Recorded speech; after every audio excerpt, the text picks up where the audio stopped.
Ao vivo. Ainda bem que não é amor. E a cores. Agora sim, estamos ao vivo e a cores, com duas figuras maravilhosas, direto do podcast do Tom Mago, o povo lindo da Terra-média. Então nós temos aqui dois ícones da arte da literatura, da poesia e da arte da música. Nós temos duas figuras contemporâneas que eu vou dizer para vocês, eu praticamente estou servindo aqui como um objeto de conexão dessas duas figuras que viveram e vivem num mundo contemporâneo conectados desde a década de 70, 78, 79, e eles estão se encontrando aqui no podcast do Tom Mago. Nós temos aqui, Valdir Alvarenga. É um cara que é um exemplo de dedicação à literatura, à poesia, pois ele mantém uma produção literária há 41 anos, ininterruptamente sendo publicada. E nós temos também o Ayrton Boca, um músico, um cara que já varou noites e madrugadas, alegrando o povo, tocando, gente, organizando apresentações, eventos, o cara hábil na técnica. São duas figuras assim maravilhosas. Para mim é uma honra tê-los aqui. Eu vou começar pedindo para o Valdir Alvarenga. Vamos descobrir. Valdir, quem é o Valdir Alvarenga? Valdir Alvarenga é um homem que não gosta de arenga. Esse é o cara! Não, gente, Valdir Alvarenga, eu sou uma pessoa simples, funcionário público, me chamo de poeta, né? Mas isso é porque realmente eu sempre, a minha vida sempre foi literatura, desde moleque, e aí por aí. Se eu começar a parar de falar, não paro mais. Não, pode falar. Valdir Alvarenga, o Valdir Alvarenga de ontem e o Valdir Alvarenga de hoje. Onde é que vocês se encontraram? Eu comigo mesmo? Você consigo mesmo. Eu me encontro e me perco toda hora. Eu não tenho uma data definida. Eu, por exemplo, eu ainda conservo muito em mim meus tempos de criança. Inclusive, a poesia me proporciona isso, né? Eu me considero uma pessoa privilegiada, porque eu nasci na casa de Saori, em Santos, e me levaram para o alto da montanha, né? Eu fiquei perto do céu, das nuvens, dos pássaros. Ali eu subia em árvore, riachos. Eu tive uma infância assim maravilhosa, que eu acho que tenho certeza que me conduziu à poesia, né? Tanto é que a revista que eu edito, Almirante, vai fazer 41 anos agora, dia 10 de outubro faz 41 anos. É o nome dedicado ao Almirante, que eu morava no morro e ao lado do morro tinha um mirante onde eu descortinava a cidade, né? Eu fiquei apaixonado por isso. Mas eu via assim, eu via o cemitério embaixo, via a Zona Noroeste, via o cais, a Estrada de Ferro, onde eu fui morar depois, eu saí do morro, fui morar ao lado dos trens. Quer dizer, a minha vida... A Marquês de Herval, que eu morava, tinha feira. Olha só, tinha feira. Hoje Valongo dá até tristeza ali para aqueles lados lá, né? Infelizmente, né? Mas agora... Então, a minha vida sempre foi assim, né? E eu me dedico à literatura, acho que em grande parte é isso, né? Inclusive, o fato de ali no Valongo eu comecei a escrever, porque eu sempre gostei de ler, eu sempre li de tudo, bula de remédio, papel higiênico, eu tenho que ler. Eu sou viciado, é sério, não é brincadeira. E eu já tinha meus caderninhos, né, e tal, eu escrevia meus versos, eu sonhava um dia ter um livro, mas era um sonho que eu não acalentava, porque eu não trabalhava, eu comecei como todo vagabundo profissional, eu comecei a trabalhar com 25 anos. Eu só vivia acampando, viajando, aquela época dos anos 70, né? Aí eu não conhecia praticamente, eu tinha acalentado esse sonho, as minhas amizades eram tudo da Zona Noroeste, né? Graças a Deus, que eu sempre, até hoje as minhas amizades são daqui também. Eu não conhecia praticamente ninguém do lado vamos dizer... Da área continental. Não, a elite, mais ao lado de Santos mesmo, né? Porque eu morava na periferia, o Valongo era periferia. Certo. Era bairro chinês. Uhum. Aí um belo dia eu vi assim no jornal Cidade de Santos, você que é escritor, poeta, vai ter uma festa de literatura do Grupo Picaré no Teatro Municipal, venha e traga seus poemas, né? Aí eu apareci lá, né? Saiu do jornal Série Santos, que nem existe mais, né? Eu apareci timidamente com 2 poemas, assim, para botar na cartolina. Me juntei ao grupo, fui recebido pelo Raul, Cristiano, Sidney Santos, Rafael, a Inês Bari também fazia parte. E a partir dali eu não parei mais, né? Eu já me entrosei com o grupo, já comecei a fazer as atividades com o grupo. No dia seguinte eu já estava fazendo parte do Grupo Picaré. Valdir, desculpa te interromper. O Silvano Tarantelli fazia parte? Não, né? Nem a Ruth Guzmão. Não, a Ruth ela tinha um programa de rádio, mas ela na parte ela teve um programa de rádio depois, mas não fizeram parte. Aí nem sim, né? Só para concluir, então. Foi a partir daí que eu consegui editar o meu livro, Plenilúnio, meu primeiro livro, graças ao Grupo Picaré, que eu digo que foi um laboratório para mim, né? A gente saiu uma semana, a gente saiu dali e fizemos uma passeata poética na Ana Costa, os carros tudo buzinando, a gente dando poemas assim para as pessoas. Foi uma época muito boa, e foi aí que eu praticamente não parei mais, né? Aí o grupo acabou, eles tinham uma revista do Picaré, e em cima disso, como foi um laboratório para mim, eu criei a Mirante. E comecei a publicar até hoje o povo que era do Picaré, né? Muitos que eram, o Raul, por exemplo, o Raul foi meu guru, né? Eu devo muito ao Raul. Nós estamos falando do Raul Cristiano, Raul Cristiano.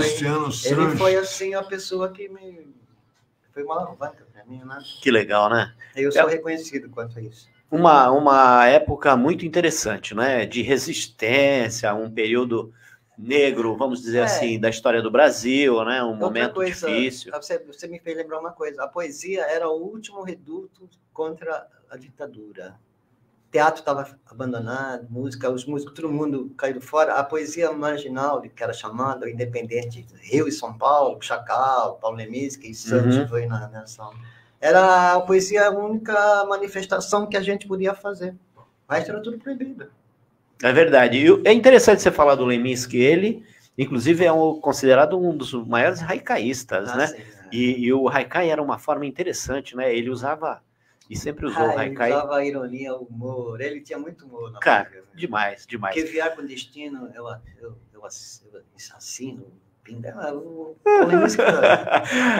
Boca! Oi. Boca! Nós estamos falando, vocês dois são figuras que sempre estavam ali margeando todos esses eventos, todos esses acontecimentos. Sim. Naquele período. Você mais para música, dentro dessa vibe, e o Valdir mais para literatura, para poesia. Sim. O Valdir, ele comentou que era um momento que é uma espécie de vagabundo, né? Você fez um comentário assim. Sim. Você, Boca, nessa época, se considerava vagabundo? Ah, sim. Como é que é isso? Quem é o Boca vagabundo e quem é o Boca hoje? Bom, primeiro eu estou me solidarizando aqui com o Valdir no quesito vagabundagem. Não é, Valdir? Bom, quem é? Bom, no bom sentido, né? Tá bom, isso. No sentido nobre. Lógico. Virtuosidade criativa. É isso. Eu nasci no Oswaldo Cochrane, número 94, e desde criança, por exemplo, meus pais, eles faziam muita roda de seresta, chorinho em casa, porque minha casa era enorme, tinha 55 metros de fundo. E nessas noites que eles faziam esses saraus, vamos dizer assim, enquanto os filhos dos amigos ficavam tudo lá no quintal, que era enorme, brincando, eu ficava sentadinho ali do lado da roda, vendo os caras tocando violão. E já pensando, né? Porra, acho que é isso que eu quero fazer, ó. Então é desde criança. Eu lembro muito bem dessa eu tenho uma memória muito boa dessa cena. De eu em volta, meu pai e minha mãe falaram assim, você não vai lá brincar? Não, aqui tá legal. E aquilo me fascinou, né? E depois eu tive os primeiros ensinamentos com a minha mãe, tocava violão, minha mãe era pianista clássica, E comecei a tocar, até que um dia ela me colocou minha primeira professora de violão, que foi Dona Yolanda, que não durou um mês. Ou seja, na última aula que eu pensava que ia fazer, eu falei, e aí, mãe, não vão na aula na Dona Yolanda? Ela falou, tu não sabe, a Dona Yolanda te mandou embora. Por quê? Mas por que me mandou Mas por que me mandou embora? Ah, porque ela passa as lições, as músicas para você tirar em casa, você vem aqui tirar na cara dela. Você faz isso na cara dela. Você era um prodígio, Ou então? Ou seja, Rosa Maria, tira esse louco daqui. Minha função já foi. Tira esse vagabundo daqui. Então começou assim. Esse foi uma profissão, uma bela profissão. Sim, a profissão de vagabundo, bicho. Eu me orgulho. Eu só não fiz o doutorado. O resto. Está fazendo agora. Estou fazendo agora. Nós vamos ser obrigados a fazer doutorado. Inclusive, o meu tutor vai ser o Valdir. Ótimo. Eu tenho experiência lá. Então, o meu começo foi esse, basicamente esse. Tinha um piano em casa que eu tocava de orelha. Eu não sabia, eu sabia onde morava o dó, ré, mas eu não sabia nada. Então, tirava o hino nacional brasileiro, tirava um monte de coisa, tudo de orelha. E é interessante. Minha orelha sempre foi privilegiada, porque graças a Deus. Tinha alguns professores à época, eu digo isso até em outras coisas que eu também passei pela educação, não de música, que eu não tive, eu não sei, de repente não estava em mim e isso passou batido. A arte que eu gostava era a arte de ilustração, eu gostava disso, tanto é que fui lá para a Artelândia. Muito bem uma época. Então, mas naquela época parecia que se você não sofresse para aprender, parece que não havia dedicação. Então tinha essa coisa. Como ele não sofre para aprender, não sofre com as aulas, é meio que um vagabundo. Ele não precisa estar aqui, eu não tenho o que ensinar para ele. E aí você foi dispensado com esse leve título de vagabundo. Sim. Né? É porque eu passava as tardes tocando violão. Olha aí. Chegava da escola e passava a tarde inteira dentro do banheiro. Tem essa fama mesmo, né, de boêmio. Pois é. Coisa. Na verdade, não é bem isso. Hoje, o músico, para viver de música, não é como antes, era muito mais fácil. Antigamente, o pessoal falava que a noite acabava com a gente. Não, porque a noite acaba.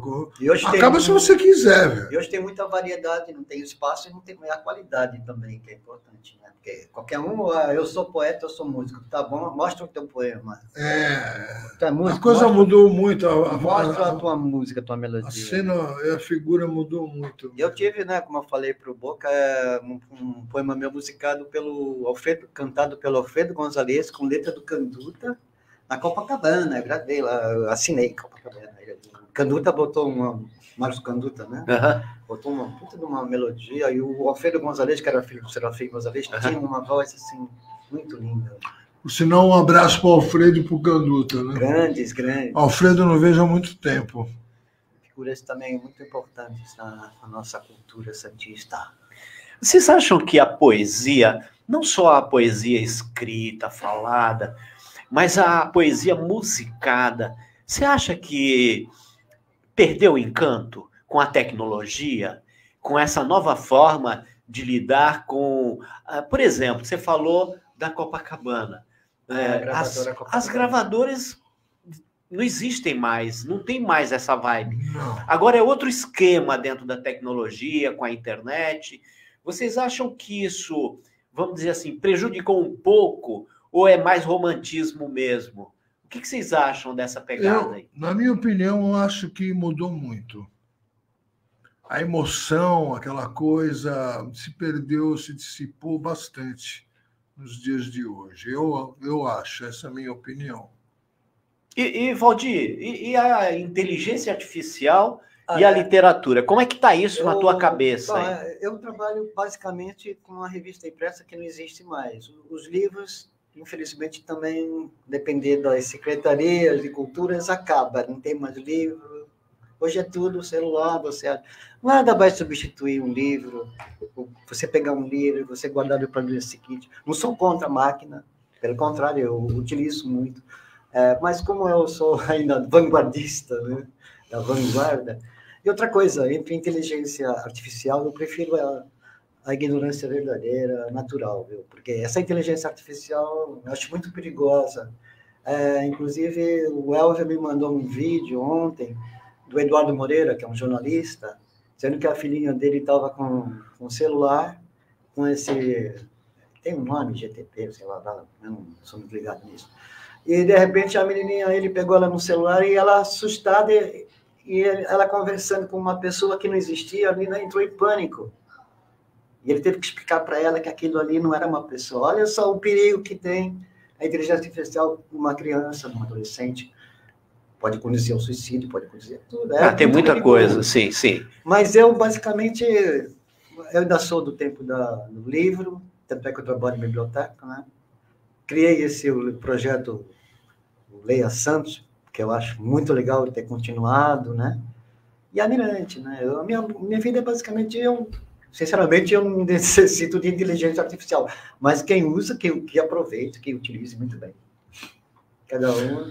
E a música com a inteligência artificial, Boca? A gente estava conversando um pouquinho antes da gente chegar aqui sobre isso, né? Eu acho que é uma realidade irreversível, né? Eu, por exemplo, a minha opinião é que em determinados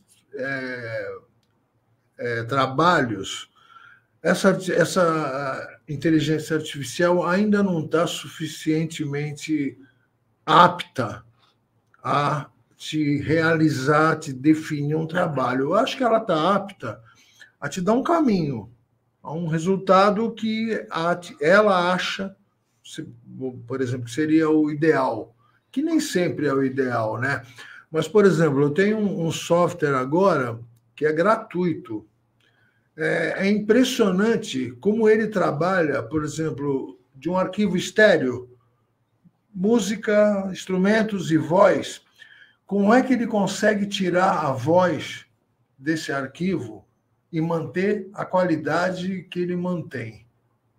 Isso me surpreende. A separação, né? Que você diz. Separação. Qual é o critério que essa inteligência usa para tirar determinadas frequências sem deteriorar o resto? Porque, por exemplo, antigamente você falava assim, esse programa aqui, isso aqui tira a voz. Não tira a voz, porra nenhuma.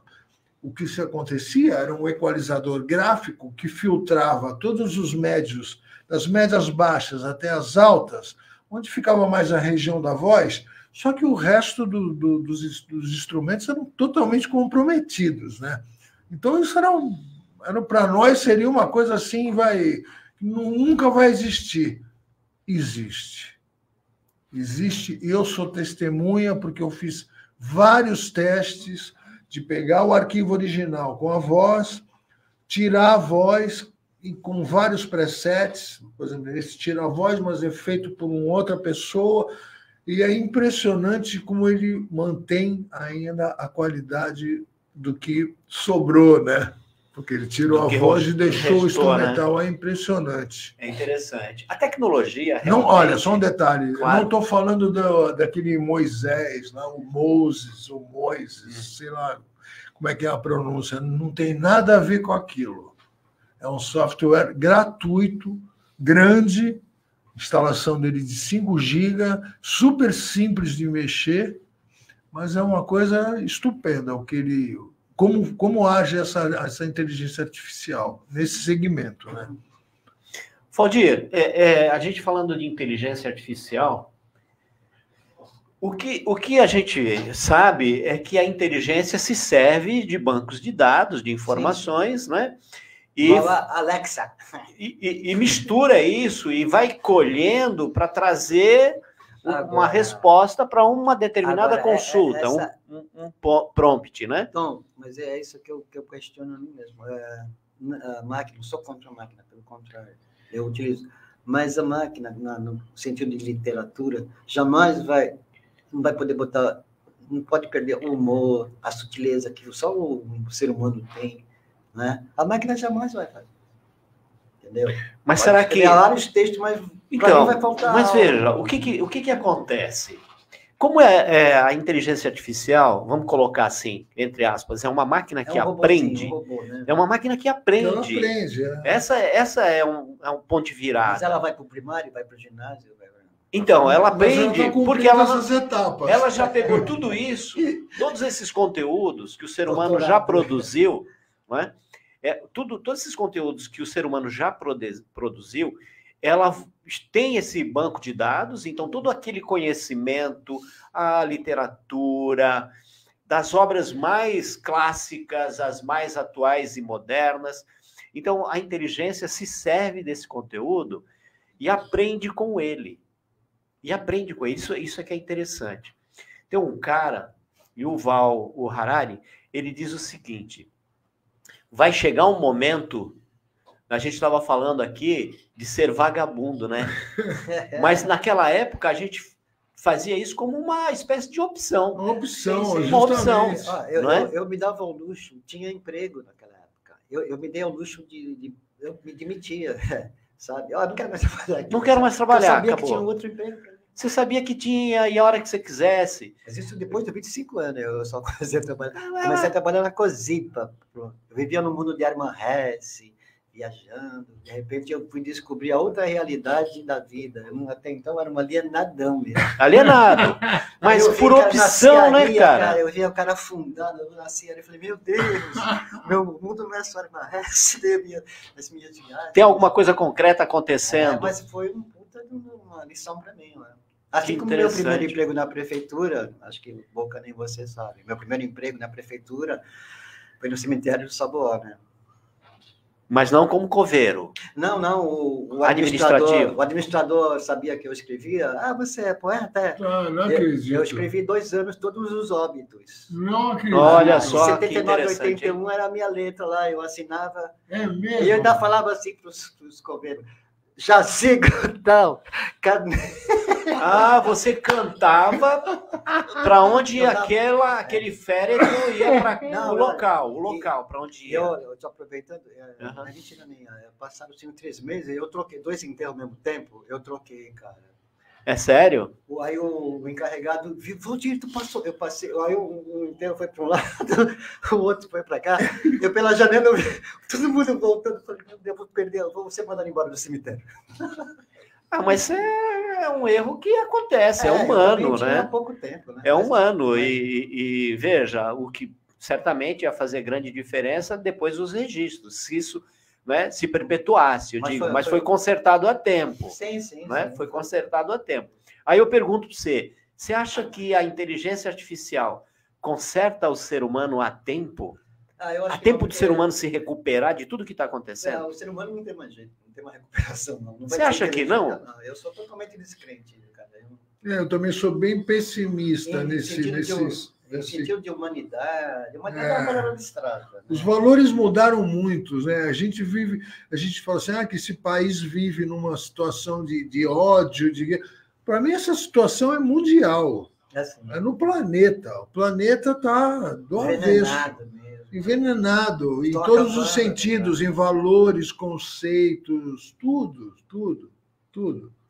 Fica uma ideologia vazia, né? Então, esses sentimentos, por exemplo, de amor, amizade, fraternidade, para mim isso são coisas que estão cada vez se distanciando mais da realidade. É o que eu acho. É o que eu vivo e é o que eu vejo. Né? Se eu estou certo ou não, isso não importa. Eu sou criticado porque eu vivo dando ração para os cachorros na rua. Pois é. A gente vive e outra coisa, fora a competição, né? A gente vive num mundo totalmente competitivo. É uma competição. Não é de hoje, né? Não é de hoje. E eu acho que a tendência não é humanizar, eu acho. Acho que a coisa tende a se acirrar. Está mais sério, né? A ficar cada vez mais acirrado. E a impressão que eu tenho é que está ocorrendo. Eu gostaria muito de que essa minha visão fosse algo realmente palpável. Porque a minha visão é como se nós estivéssemos passando um eclipse de afetos. Sim, bonito é um bonito termo. Bonito, eclipse de afetos. Por quê? Porque eu acredito que o ser humano Porque assim, eu não faço a conta daquelas poucas figuras que realmente nem merecem, às vezes, ser chamados de ser humanos. Eu acredito em essência do ser humano, e eu acredito que, como um eclipse, uma hora vai passar. E o ser humano vai perceber a importância das relações humanas, dos afetos, da proximidade, do respeito, da gentileza. Sim. Então, eu vejo isso como uma grande oportunidade de transformação para melhor. Muito embora a gente saiba que com o cenário que temos aí, não é muito favorável. Mas, Valdir, a poesia pode nos salvar? A poesia, como dizia o Manuel de Barros, é um inutensílio. Ela é inútil, ela não serve para nada, ela não tem uma função. A poesia é mais um paliativo. Agora, quem vai se salvar mesmo é o ser humano, né? Quer dizer, nós que podemos nos salvar e salvar o próximo. Mas nós vivemos não é de hoje, lógico, vou falar. É uma sociedade muito egoísta, né, cara? É muito egoísmo, é muito oba-oba, eu quero... Hoje você quer aparecer no Instagram, você quer... Hoje a gente vive... exibicionismo. Você vê o grau da pessoa vamos dizer assim, vai de inteligência ou de valor através de likes. Essa é o termômetro. Likes, visualizações, seguidores. E o ser humano é muito carente, né? E essas funções, essas funções hoje em dia, tipo, o que você é? Eu sou influencer, sabe? Porra, depois eu vou me chamar de vagabundo. Pô, mas olha, chamar um desgraçado desse de influencer. Mas olha só, não sou influencer. Eu sou um cidadão que faz a conexão entre pessoas sábias, inteligentes, e pessoas que têm interesse no outro ser humano. Eu faço essa conexão aqui. Esse é o meu objetivo. E eu quero chamar a atenção, porque tem algumas pessoas aqui com a gente, e aqui, ó, a Dina Lisboa. Ela é daqui da Zona Noroeste. Grande Valdir, o poeta da esperança. Olha só a responsabilidade, hein, Valdir? Sim. É melhor ser poeta da esperança que do desespero. Ou do apocalipse. Não, olha só. Apocalipse quer dizer o quê? Renascimento. A redenção. A redenção. Apocalipse não é essa coisa. Não é o extermínio. É a revelação. É a revelação. E é a revelação de que algo vai estar mudando. E revelar é tirar os véus do afeto, do eclipse do afeto. Aí. Exatamente.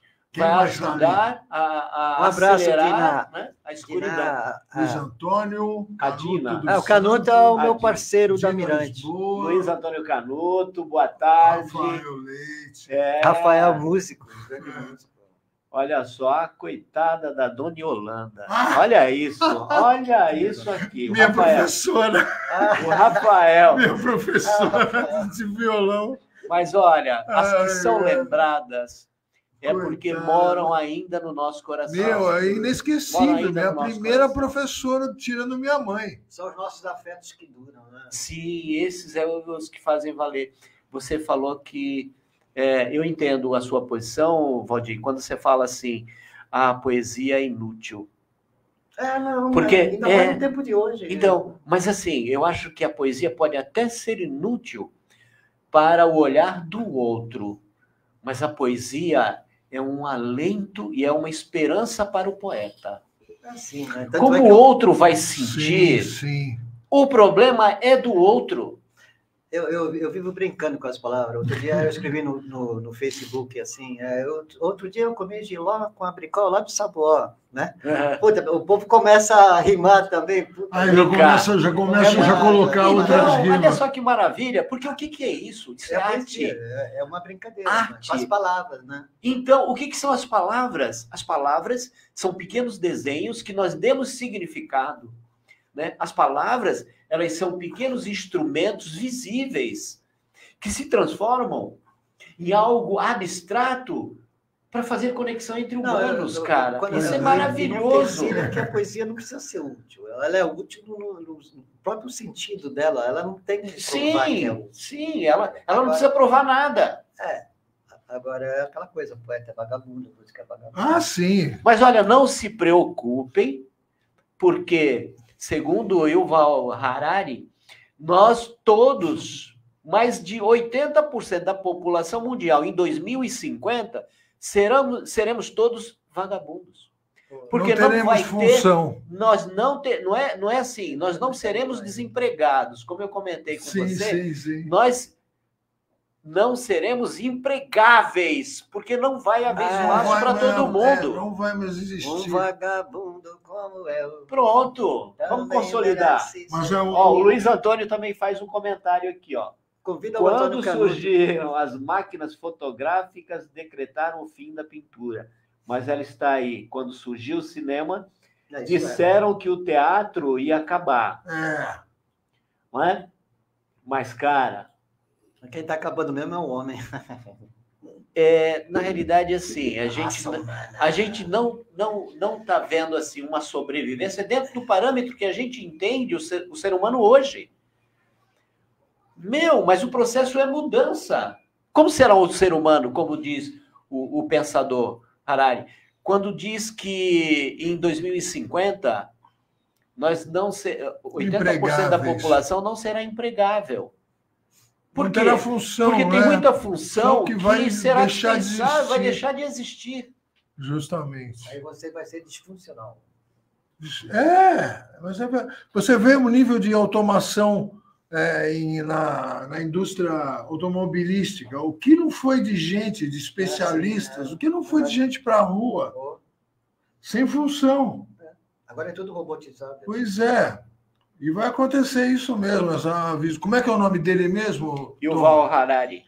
Você ficou de mim depois. Eu vou te mandar o artigo, esse artigo recente. Manda aquele arquivo lá. Ó, a Inês está mandando um recado aqui, ó. Oba! Boca, grande personagem do cenário musical de Santos. Querida, Valdir, te amo. poeta, amigo, um bom papo cheio de experiências. Olha que legal. Valeu, Inês, obrigado. Minha irmã querida. Aí a Inês ainda faz aqui um comentário, ó. O mundo é cíclico. Já tivemos a Idade Média, depois veio o Renascimento. Eu insisto em ter esperança no meu peito.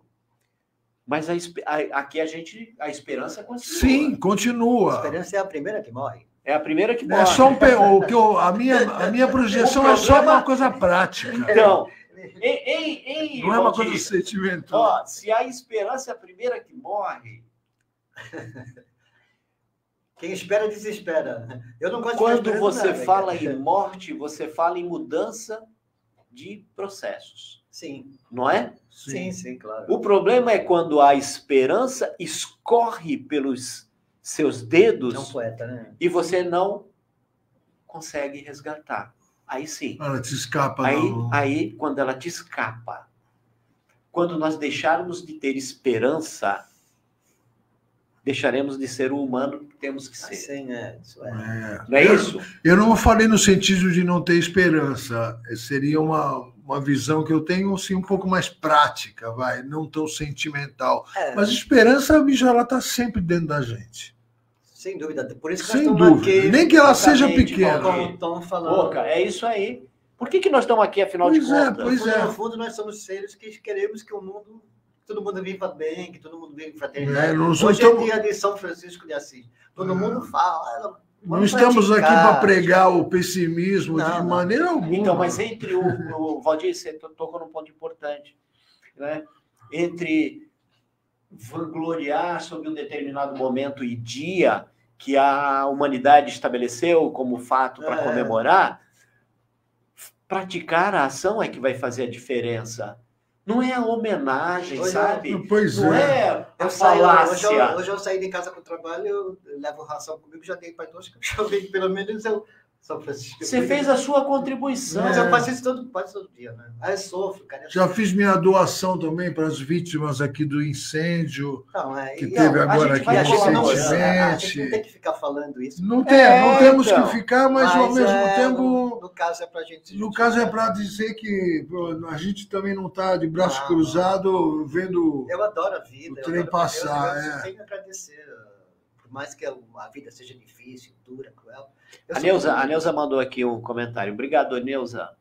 Acredito no ser humano, afinal sou humana e com a contribuição de outros humanos como vocês. Está colocando aqui. A humanidade tem jeito, sim.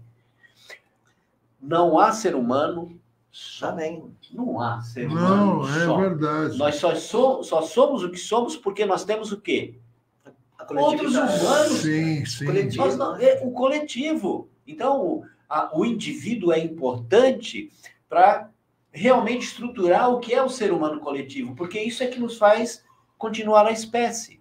A espécie humana só sobrevive porque, a partir do indivíduo, formamos uma coletividade. O nosso grande mal, o ser humano, é o nosso egoísmo. E muitas pessoas, eu falo também... Eu não Sim, não se exclui, né? Não, de jeito nenhum.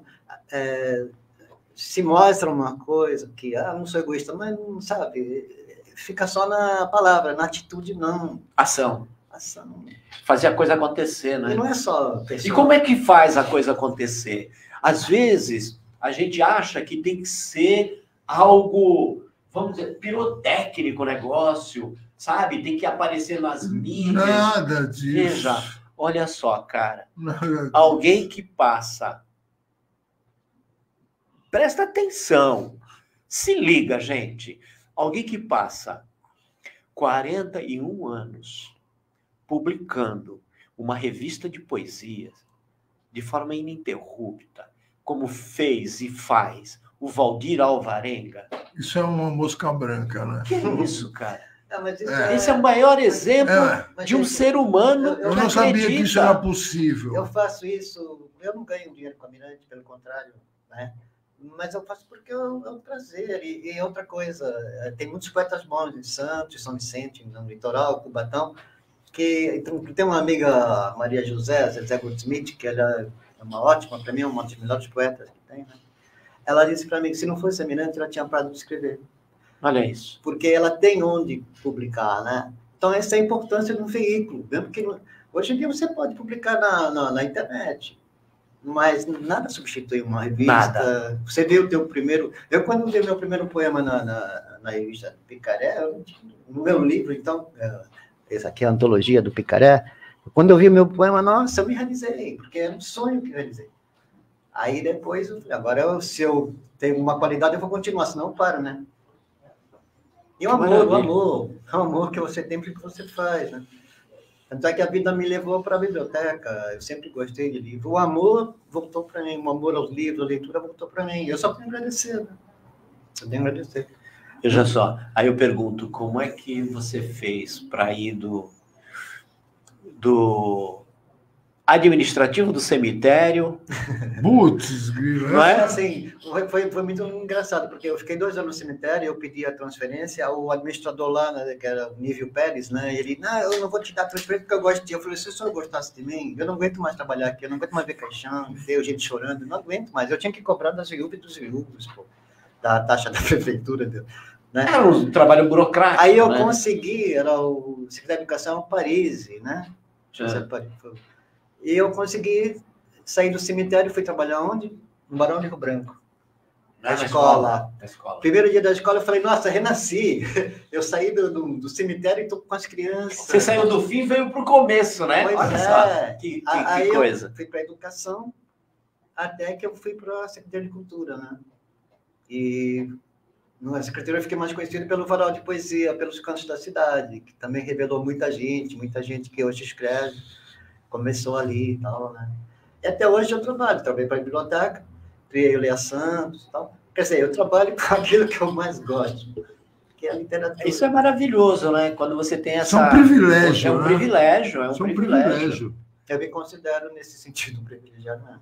Então valeu a pena toda aquela vagabundagem. Oi, não valeu. Tá aí, ó. Tá aí o exemplo, ó. Agora, ser vagabundo tem futuro. Olha aí, ó. Olha o prazer, olha o prazer. Nosso amigo músico aqui, embora eu goste, né? Mas a música, o meu nome foi devido a um músico, Valdir Azevedo. Valdir Azevedo. Meu pai gostava muito do Valdir Azevedo quando na época, ele gostava do Chacó do Bandolim, né? Aí eu brincando, ainda bem que ele gostou mais do Valdir, eu ia me chamar Jacó Varenga. Ô, Jacozinho, vem aqui. Valdir fica mais social, né? Não, mas Jacó também não tem... nada contra. Imagina alguém me chamando na rua, Jacozinho. Mas na escola primária devia ser... para um poeta. Não, eu sofri bullying com o Varenga, né? Varenga, cadê o restinho? Teve Aí eu falava um palavrão, não. Tinha época. Como é que foi? Hoje a gente fala dessa questão do bullying também, né? De uma forma diferente. Eu também sofri. Eu recentemente fiz uma palestra lá na Pinacoteca. O tema era poluição, o sobrevivente do Vale da Morte. Então, quando você fala de bullying, me lembrou agora essa minha fala lá. Porque, assim, eu morei em Cubatão. Vila Socorro? Não cheguei. Eu morei na Vila Nova, em Cubatão. Não sei, mas foi a época da... Na época... Não, eu já tinha saído de lá nessa época. Tá. Mas foi no começo, onde aquelas indústrias estavam sendo instaladas lá. Então, eu morei lá do final de 59 até mais ou menos 73, por aí. Ano de 1973. Mas esse pequeno período, cara, já foi suficiente para quase acabar com a minha vida. Né? Aquela poluição toda lá, aquilo estava no meu peito. Eu passava 2 dias em casa, mais 2 dias no hospital, com respirador, porque a poluição era terrível, né? Mudou bastante. E aí, isso acabou alterando, de certa forma, a minha constituição física. Então, eu tinha o peito estufado por causa de tentar respirar. E de criança, se você passa uma vida, de praticamente de 9 meses até 10 anos, por aí, 10, 11 anos, tentando respirar com a maior dificuldade, o teu corpo vai se alterando. Então, eu também era chamado assim, meio que peito de pombo, sabe aquelas coisas? Galinho chinês. Por quê? Galinho chinês? Galinho de briga, cara. Porque a minha reação, quando a gente sofria bullying, era sair na porrada. Entendeu? Então, esse comentário que você fez de sofrer bullying por causa do nome e tal... Não era bullying, era outra coisa. Então, tinha outras coisas. Mas e a gente sobreviveu a tudo isso, cara. Nós somos sobreviventes, né? Com a música nos ajudando, nos apoiando, nos fazendo ser quem somos, com a literatura, com o trabalho de várias formas, né? Todo o trabalho digno que nós tivemos e enfrentamos até os dias de hoje, né? Encontrando pessoas incríveis na nossa vida. Antes que eu esqueça, graças ao Seri... Olha só, como isso aqui, cara. Entrevistou o Seri que você me trouxe. Sem dúvida. Eu vou colocar aqui, ó. Olha aqui. É uma entrevista que a gente... Essa entrevista publicada pela Mirante, a Mirante 106, né? Que número está hoje? 121. Vai sair o 121. Vai sair o 122. 122. Ela é trimestral, né? Agora vai sair... Trimestral? É trimestral. Agora vai sair uma e vai sair a última que é comemorar 41 anos. Olha, vai ser a de aniversário, de 41 anos. Já estou pensando na de 24. Você tem que pensar na de 50. Acabei de terminar uma agora. Pensar na de 50 já. 50, já projeta. 50 eu já virei, pô. Que isso? Tá tão perto? Tá tão perto. A gente tem que ter esperança. E, ó, quero fazer uma homenagem aqui ao meu amigo Seri, um artista incrível que vocês conhecem. Sérgio Lemos. Como é que tu conheceu o Seri? Como é que tu conheceu o Seri? Eu conheci o Seri quando eu entrei na Faculdade de Letras, que a comunicação, que eu vivia mais na comunicação do que letras. Tanto é que encontrava gente assim, pô, tu terminou a comunicação? Eu falei, não fiz comunicação, fiz letra. E o Seri era... assisti a aula com o Rodolfo Mendes Rosa. Ele foi descobrindo depois de 2 dias que eu não era da classe. Você era de outra faculdade, né? Que era outro curso. Eu ouvia falar tanto do Rodolfo Mendes Rosa, essa é uma criatura maravilhosa. Onde é que era a faculdade da sua? É na Facus. A minha era letras, era em frente à Facus. Não, Cris da Cunha. Porque eu comecei, era no Colégio Santista. Tinha aquela escadaria lá da Facus. Sim. E o Seri, ele tinha a rádio megafone. Eram ele, Valdir Dias, mais uns outros. Eles faziam comunicação e ele põe a rádio megafone e eles reclamavam do aumento da faculdade. Aí, ó, Seri, ele tá ligado aqui, ó, mandou um beijo. Ele entrevistava a gente na rua, sabe? Era muito legal. E ele tinha a rádio megafone e o Seri também teve uma rádio pirata no Morro São Bento. Rádio pirata. Que era proibida tinha Mas foi na época daquele período 80, negro lá, 80, né? Já estava no finalzinho. Ele chegou, né? Ali, ó. Ele chegou lá, chegou aqui, já deu eu cheguei aí lá nessa transmissão lá da rádio. Lá no da Rádio Pirata. No São Bento. Uma rádio regada a rum. Lá no Morro São Bento, lá no cima, lá eles radiando. Que legal. E o Seri sempre muito crítico, né? Eu acho ele é crítico. As tiras com dele inteligência. Né? E a grande diferença de ser crítico é quando você tem inteligência suficiente para fazer a crítica. Eu vi uma mensagem dele agora, que ele mostra Santos, né? Os edifícios, né? Ele é muito... você falou para olhando pela janela. Olhando pela janela. Eu vi. Ele é crítico e criativo. Criativo. Isso é a uma figura inteligência. simples, é uma figura simples, não põe banca, sabe? Não, ele é amável e um cara... Você conheceria a mesma pessoa. Então, aí que está a inteligência. É só nessas criaturas que a gente ainda acredita no ser humano, né? Ah, cara, o ser humano... No fundo, a gente sempre acredita. Tem muita coisa boa, tem um ser humano maravilhoso. Nós não somos propagadores. Não sou propagador de pessimismo em hipótese alguma. Claro. É porque o caminho que a coisa está tomando nos leva a crer que não vejo uma luz no fim do túnel. Você vê, outro dia inauguraram aqui o supermercado. Eu soube. Eu ia para o trabalho, eu vi um bocado de mulheres passando assim com sacola, meu Deus, vamos para a feira. Depois que eu me toquei que era o estacionamento, carro. Tudo lotado. Tudo. Sabe? Aí eu fico, tudo bem, eu também sou consumista. Mas o que leva o ser humano aí, num lugar desse? Porque falta para a gente não encontra internamente, você tem que encontrar fora, né? Para se compensar do seu vazio. E a nossa sociedade é bem isso. Tem isso, né? Tem isso, essa compensação. Mas nem tudo está perdido. Não, de forma nenhuma. De forma alguma. E nem tudo está salvo. Nem tudo está perdido, né? Nem tudo está salvo, mas há esperança. Mas sim, há esperança. A esperança é a última que morre. Não. Eu digo que a esperança é a primeira que morre. É a primeira? É verdade. É a primeira que morre. Verdade. Porque quando a esperança morre, o ser humano se vê obrigado ao processo de transformação. Sim. A mudança faz parte da vida. É claro. Sem mudança você vegeta, você não muda tudo. Então, e o Boca que lá atrás, né, conheceu essas pessoas, a Inês. Como é que foi essa pegada? A Inês foi praticamente a minha primeira amizade na faculdade.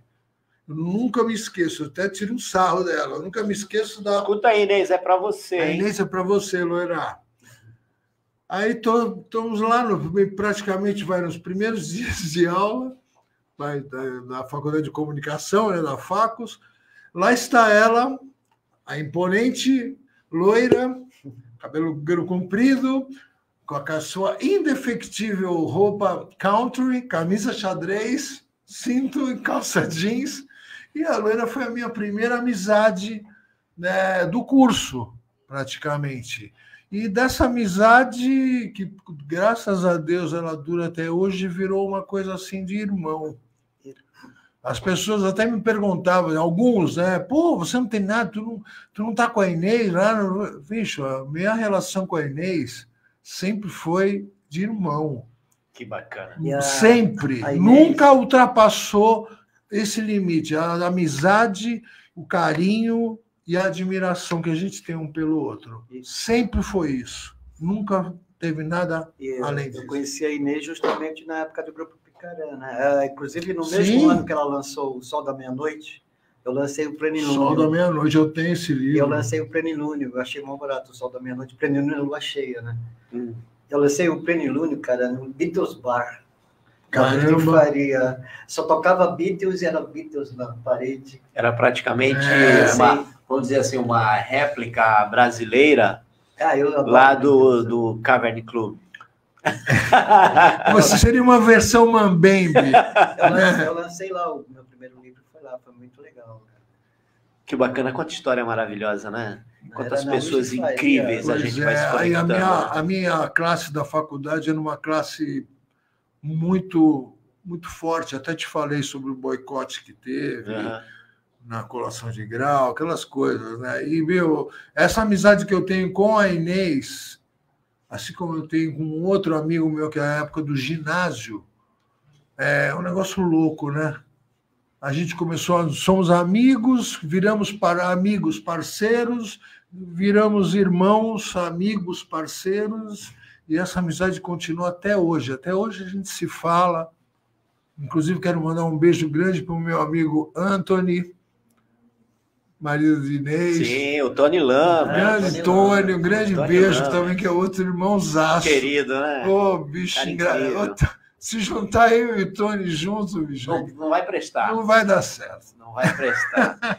E a Inês contou aqui aquela questão do jingle que vocês fizeram. Sim, começamos juntos. A gente pegou uma moto. Meu, eu tinha uma setentinha Honda. Eu nunca esqueço. Botei a Inês na garupa carregando o violão.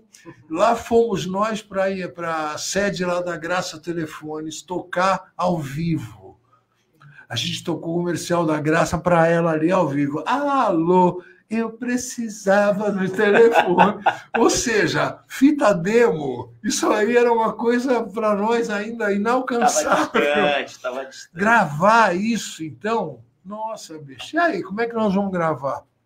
Aí já aí uma outra história. Foi quando eu cheguei no Robson, antigo guitarrista do Blow Up, já falecido, e precisamos gravar. Isso aí já é uma outra história. Que legal, quanta história, né? Valdir, assim, você tem uma edição que é icônica para você, da Mirante?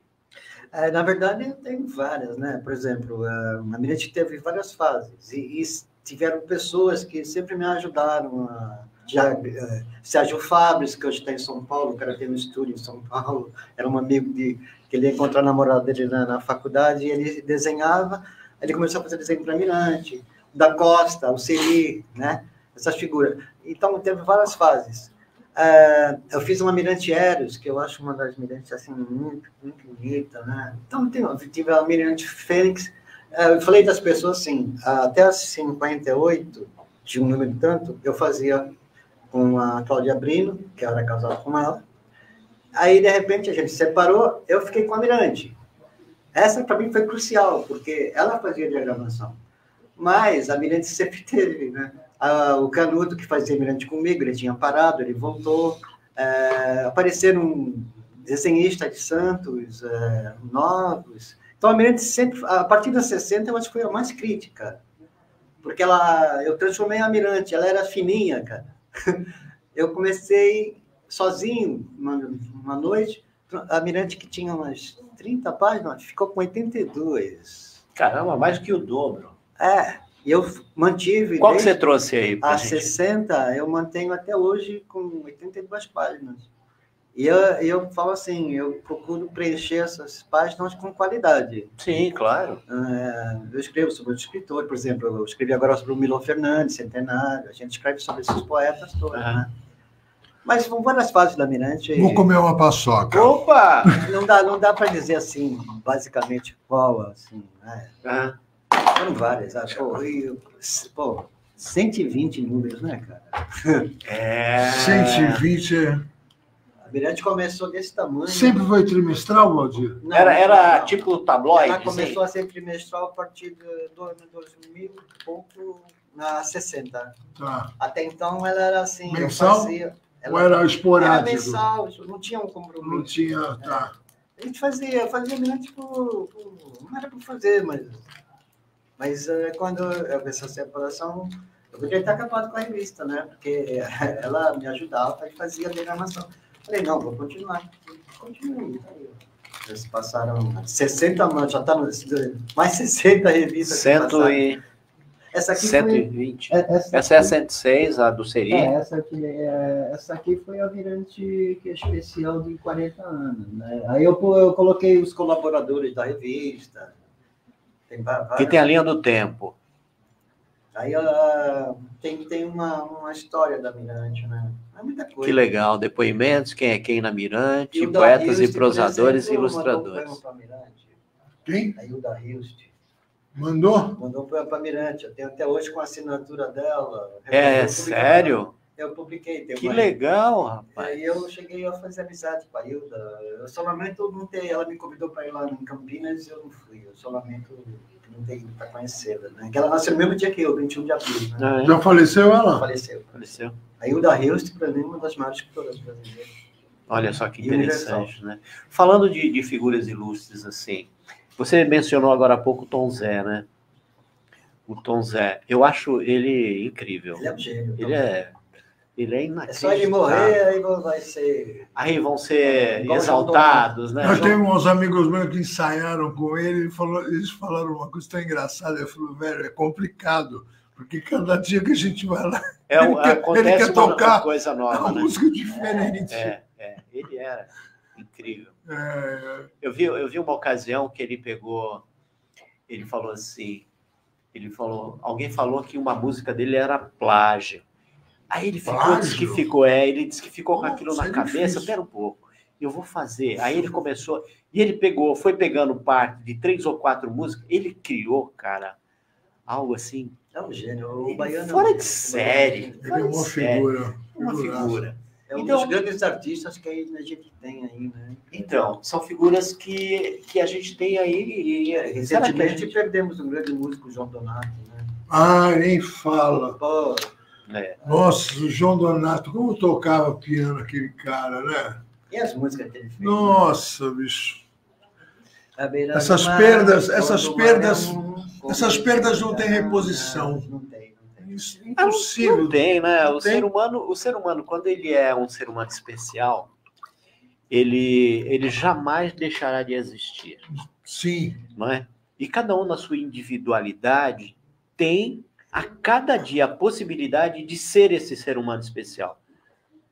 E basta morrer também para ser esquecido, né, cara?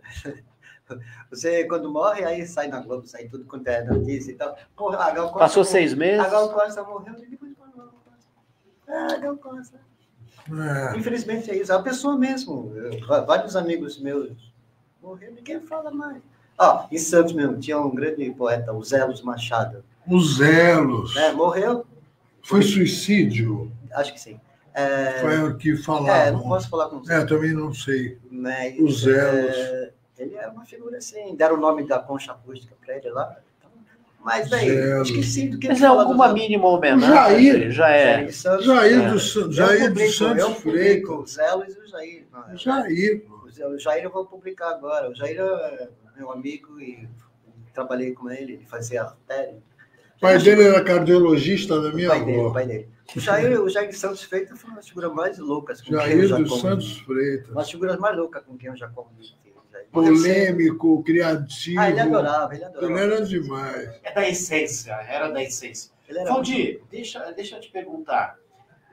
Você pode adiantar quem serão as figuras que estarão na próxima edição agora, de 41 anos? Então, a Mirante é assim, a gente vai fazer a entrevista com o Vladir Lemos, né? Que o Vladir, que hoje é um jornalista conceituado, tem programa na TV Cultura, São Paulo, já fez programa com o Sócrates, com o Juca Kfouri, ele substituiu o Juca Kfouri, né? O Vladir é meu amigo, assim, daquela época. Eu conheci o Vladir lá no barzinho da faculdade, que eu vivia mais no barzinho do que na faculdade mesmo. Tanto é que tinha a professora Silvia Bittencourt, de literatura portuguesa, uma vez ela me mandou 2 moças lá. Valdir, a professora manda você entrar porque ela quer você na aula de literatura. Eu falei, fala para ela que eu pago essa faculdade e eu vou a hora que eu quiser. E a Silvia falou isso em público uma vez. O bar era aquele porãozinho? Era aquele porãozinho. Não, vamos repetir isso. Eu pago essa faculdade, eu vou a hora que eu quiser, tá certo. Aí a Vladir entra vendendo um livro, 80 e pouco, né? E ele me oferece o livro, na época que era literatura marginal, independente, todo mundo mostrava assim. Aí eu falei assim, eu tô vendendo um livro, então eu falei, eu vendo essa revista, quer trocar? Trocamos. Ele sentou sendo uma amizade até hoje. Olha que legal. Olha que barato, né? né? Eu amo. Que é uma conexão, né? Da onde parte uma conexão. E ele por mais que ele não fale, ele é um tanto poeta. Ele não larga a poesia. Valdir, qual é a grande dificuldade hoje para continuar editando uma revista como a Mirante? Como que é isso? A Mirante eu faço assim, a tiragem não é uma tiragem, eu faço uma tiragem de demanda. Antes eu fazia, depois que ela ficou assim com 82 páginas, é muito custo, Certo. tinta, é papel. E eu vendo agora, depois da pandemia, então, porque eu não fiz mais lançamento, eu fazia lançamento, e agora é assim, é mais por demanda. Basicamente o custo dela é papel, tinta, e você ter pessoas que escrevam para poder publicar, né? Tá? A única revista atualmente que acho que além da Mirante nesse estilo é a da Cláudia Brino, que é o Cabeça Ativa. Só que essa revista, ela é bem mais fina, só com temática. Tá. É com tema, né? A Mirante não, a Mirante... E vai ter a entrevista do Vladir, um artigo sobre o Milor Fernandes, centenário. A gente escreve sobre o centenário. A Natália Correia, uma poeta portuguesa, que é o Antônio Canuto, que faz a revista também comigo, e a Irene Estrela Bulhões, a minha esposa, nós somos os editores da revista. Vai ter a Natália Correia, o desafio literário que a gente faz, né, que a Folha é o tema, e as pessoas mandam poemas, então assim, né? E tem outras páginas também, tem uma página fixa que é manuscrito, que eu publico um manuscrito de poetas antigos e tal. O Nanquim, que são desenhos que os poetas e escritores fizeram, eu sempre acho alguém, e eu mantenho essa coluna desde os primórdios da Mirante. Né? A Mirante Mandato, para mim, é um prazer fazer. Entendo, Aliás, é um perfeitamente. trabalho. Né? Sim, é um trabalho... Não é fácil, não. As pessoas acham que não vê uma revista assim, não é trabalho. A Mirante é um ícone, né? É um ícone da nossa cidade, é um ícone da poesia, da resistência. E ela resistência, essa palavra a Mirante está cabe aberta, direito.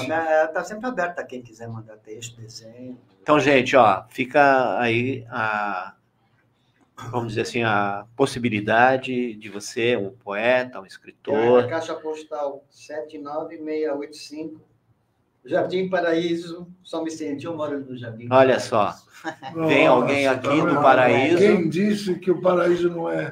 O Paraíso existe. É inalcançável. Jardim Paraíso. Repete pra gente a caixa postal, Valdir. 79685, Jardim Paraíso, São Vicente, CEP 113.70.971. Olha aí. Ou então um e-mail, mirantepoesias@hotmail.com. Pronto, mirantepoesias@hotmail.com. Tá dado o recado. Agora eu pergunto para o Boca. Ixi. Boca, como é que você vê essa insistência do músico raiz ainda? É mais para sobrevivência ou é esperança mesmo? Eu não o entendi. Músico raiz, aquele que acredita que ele pode fazer uma autoprodução, que aquilo ainda vai ser ouvido, que você não precisa cair na mão de influencers e não é o músico Nutella. Então, músico raiz mesmo. Sabe o que acontece hoje? Hoje não, já de um bom tempo para cá, você não fica mais escravo de estúdios carésimos, como era antigamente. Você, para gravar um disco, para você, por exemplo, conseguir 1000 LPs, você tinha que vender um carro. O custo de 1000 LPs era o custo de um carro, de caro, material caro. O CD, o custo de 1000 CDs baixou drasticamente. O que já está ultrapassado. O que já está, justamente. E hoje, se você tiver um equipamentozinho básico e bom senso, talento e determinação, você faz o teu disco na sua casa. A não ser assim, por exemplo, eu faço tudo em home studio. Ou seja, eu não preciso sair de casa para mixar, para masterizar. Eu só saio de casa se eu precisar captar alguma coisa externamente. Ou seja, uma bateria, uma voz num estúdio bacana, eu vou lá, capto a voz, levo para casa. Então, o acesso a essa oportunidade, como você falou, do músico raiz, dele se torna uma coisa totalmente viável. Agora, tudo depende desse outro lado, que é divulgação, número de likes, visualizações, Tudo depende de um marketing. Entendi. Para você Tem que ter estratégia de marketing. Estratégias de marketing, porque tem muita gente boa e muito material bom, muita música boa dentro de gavetas, dentro de HDs, Entendi. dentro de fitas, dentro de CDs. Tem um monte dessas coisas boas que a gente nem imagina, mas existe. A gente está chegando aqui Pequeno Marginal. no final. Valdir, Pequeno Marginal. Isso é para mim? Não. dê Obrigado. o seu recado. Dê o seu recado. O meu recado? O que você gostaria de falar para quem está nos ouvindo agora ou no futuro vai ouvir essa nossa conversa sobre o que você quiser? Eu gostaria de todos que estiverem me ouvindo ou me vendo, que você seja muito feliz, pelo menos hoje, que seja muito feliz. Paz e bem e viva São Francisco de Assis. Pronto, já saiu mais uma poesia. Eu vou só pegar o gancho antes de passar a palavra para o Boca. Você falou do Hermann Hesse, né? E eu me veio aqui latente o primeiro livro dele, que eu ganhei de uma professora de geografia, cara, que não tinha nada a ver. Siddhartha. Ah, o Siddhartha. Siddhartha. Aquilo para mim foi... O meu já foi o Demian. O Demian me mudou. Mudou, Eu né? encontrei um amigo no livro do eu acreditava pensamentos suicidas nessa época. Esse livro me ajudou pra caramba. Não sabe como. Que maravilha, né? Assim como o livro do Jean-Paul Sartre, A Náusea, quase que eu empurrei um cara de um vagão de trem. Quando eu trabalhava na Cosipa, porque tinha um cara assim, né? E justamente o livro que eu estava lendo, o personagem ele empurrava um cara e ninguém ia perceber. Aí eu falei, tu vê como é um livro... A mente humana aí o livro... O que o livro faz, né? O que o ser humano faz, né? Vamos colocar, porque o livro é um objeto físico. E outra coisa, o fato de você ler um livro físico, tátil, não é a mesma coisa que você ler um e-book. Não é. Não, mas de jeito e maneira alguma substitui. E livro traz muitas surpresas. Só para fechar aqui esse comentário, eu fui fazer essa palestra que eu comentei, lá na Pinacoteca, e de repente tinha uma banca com alguns livros lá que foram doações que qualquer um podia pegar. E um livro me chamou a atenção, pela capa desgastada, pelo tempo escurecida. E eu cheguei perto, peguei o livro e olhei. Dom Casmurro. Dom Casmurro. Aí eu olhei o livro, edição 1950. Uau! 73 anos. 73 anos. Qual não foi a minha surpresa? Que na hora que eu manuseei o livro, dentro havia uma passagem. Olha. Uma passagem de ônibus da Rápido Zefir. Nossa! Eu acho que eu cheguei a pegar um livro desse também. Da Zefir. Cara, a história, a vida. O livro é história. Agora, essa Olha passagem... quantas pessoas... É uma passagem do Zefir de 1989. De quem seria? De quem seria? Essa pessoa existe ou existiu? Sim. Gente, fica aqui o recado. Quem guardou uma passagem do Rápido Zefir em maio de 1989 dentro de uma obra clássica, Dom Casmurro, de 1950, e quiser fazer contato para dizer, fui eu, entre em contato com o podcast do Tom, o Mago, que eu gostaria de bater um papo contigo sobre esse momento. Mas não é um mistério? Cara, de quem é essa passagem? De quem é? Quem foi? Pertenceu a alguém. O que estaria fazendo? Estudando em São Paulo, passeando, fazendo turismo, e guardou essa passagem. Qual o significado dessa passagem na vida dessa pessoa? Qual o significado? Se essa pessoa não teve uma passagem para outro mundo também. Pode sim, se passou, alguém deve lembrar disso, não é? Alguém deve... Essa pessoa não passou. Você me lembrou uma vez, para terminar, falando besteira. Eu vim de São Paulo, aí resolvi ter um amigo aqui na Jardim Santa Maria. Vim de São Paulo, falei, vou descer aqui nas Rodoviárias para ver meu amigo, né? Aí cheguei lá, não tinha ninguém na casa da família dele, ninguém. Falei, pô, eu não tinha nenhum papel. Aí eu só tinha a passagem do ônibus, né? Aí eu deixei assim, estive aqui de passagem. Esse é Valdir Alvarenga.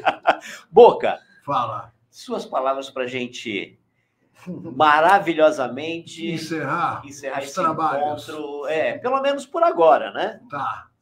Bom, eu vou fazer das palavras do Valdir as minhas. Que todos sejam É felizes. isso aí.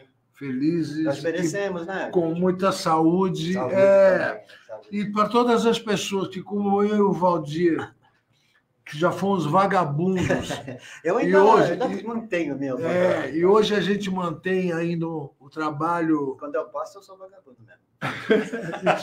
a gente mantém esse trabalho de sementinha todo dia, ele mantendo a revista durante esses anos todos. Você que já fez Eu, tantas todos- músicas. O que eu desejo para essas pessoas é que continuem mantendo seus sonhos, mas nunca deixem de ouvir os seus pais quando eles falam assim para você: você devia ter feito advocacia, você devia ter feito administração de empresa. Você não seria o mesmo. Eu não Não, consegui não. isso. E graças a Deus, se eu não sou rico, nem pretendo, nem tenho pretensões de ser, porque felicidade não é dinheiro. Tem tantos amigos, tantas pessoas ricas aí que não fizeram nem um 40 avos do que eu e Valdir já fizemos num dia.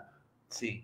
Entendeu? Então é isso que eu desejo e que venham dias de luz Amém, para amém. todos nós. Muito obrigado. Eu estou aqui de coração A gente que agradece. A sim, gente que agradece. Né? aberto a tanta alegria, a tanta demonstração de resistência do ser humano pela arte, pela música, pela poesia, de uma forma geral.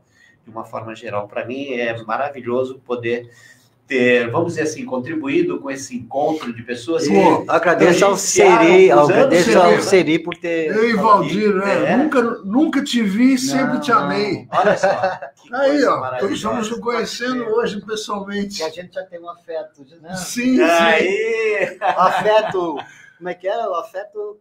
O que você falou? Eclipse do afeto. eclipse O do afeto. eclipse Pô, do ficou na minha afeto. cabeça. É o que Bela frase. Nós vamos ter o impressão. eclipse do Sol agora, dia 14, né? É. No Brasil. A impressão é isso. E aí, gente, Valeu, olha, valeu. deixa aqui Valeu, o recado obrigado. para vocês não esquecerem. Segundo esse pensador, daqui a 50 anos teremos mais de 80% da população vagabundos. E será que vamos descobrir quem é o Não, proprietário da passagem? São pessoas empregáveis. E olha, Imprestáveis. empregáveis, não é? Então, os vagabundos do futuro e os vagabundos do presente. Aleluia. Isso aí. Aleluia. Aleluia. Até o nosso próximo encontro Saravá. aqui no podcast do Tom, o Mago, com figuras incríveis. Hoje foi Adorei te conhecer, Tom. especialíssimo. Aliás, eu já te conhecia de outra reencarnação. E estamos juntos. Tamo Continuamos. junto, sempre. Um abraço e até o próximo. Até. Eu quero uma Ah, dedicatória. para com isso. Sim, senhor.